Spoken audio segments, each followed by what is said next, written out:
I got a call on the wildlife emergency hotline and said, hey, we have this baby beaver. When I got there, sure enough, it was this tiny, helpless, orphaned little beaver, and she fit right in the palm of my hand. And I had honestly never seen one so small before up close. She was just perfect. But she was freezing cold, and we had no idea where she came from. It had been raining for a couple days, and all the riverbanks were just flooding. So we searched the riverbanks up and down, looking for any signs of what could have been her lodge, and there was just nothing. I used to work full-time at the power company while also doing this work. Actually, the day that I got Bo, I said, hey, I quit. I dropped off my resignation papers, and something, about that day, I just knew, I was like, this is my calling. This is what I want to do. My entire world just started slowly revolving around beavers. One bit of cuteness that I did not realize about beavers until I met one in person was the sound they make. That it just pulled on like something intrinsic in me. She sounds just like a human baby, like a newborn.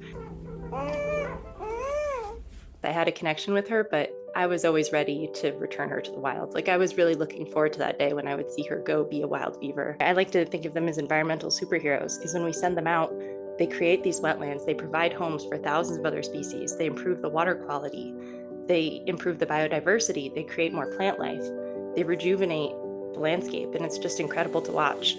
She was the first baby beaver we got a call about. She was so fragile. The little umbilical cord was still on her belly, and she had a lot of different GI issues. So finally, when she got stable, we ended up getting a call about a second baby beaver. We named her Arrow. So we had Bo and Arrow. And as they grew, we started to realize something wasn't quite right with Arrow. She started to have like a little bit of respiratory issue.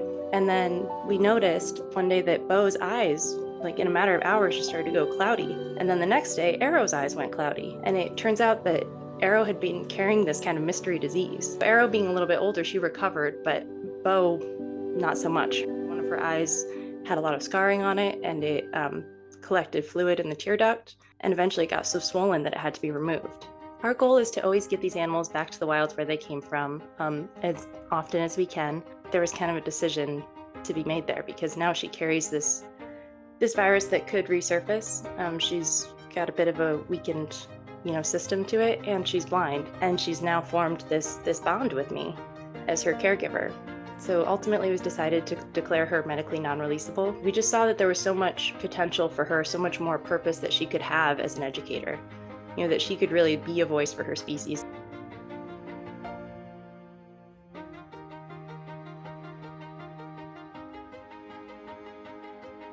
Beavers are extremely social. They spend pretty much all day grooming each other's coat, which builds family bonds, so Bo loves to do that to me. She's just affectionate. She's very gentle in the way that she handles me. She knows that my skin's not as tough as hers.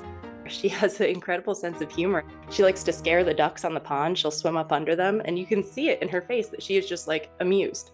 Especially in New York, even though beavers are our state animal, they don't get a whole lot of respect.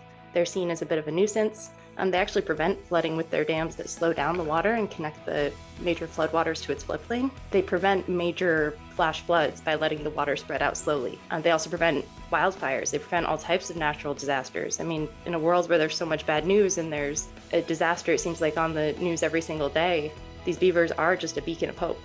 It feels really good to be able to get that message out there and be their voice.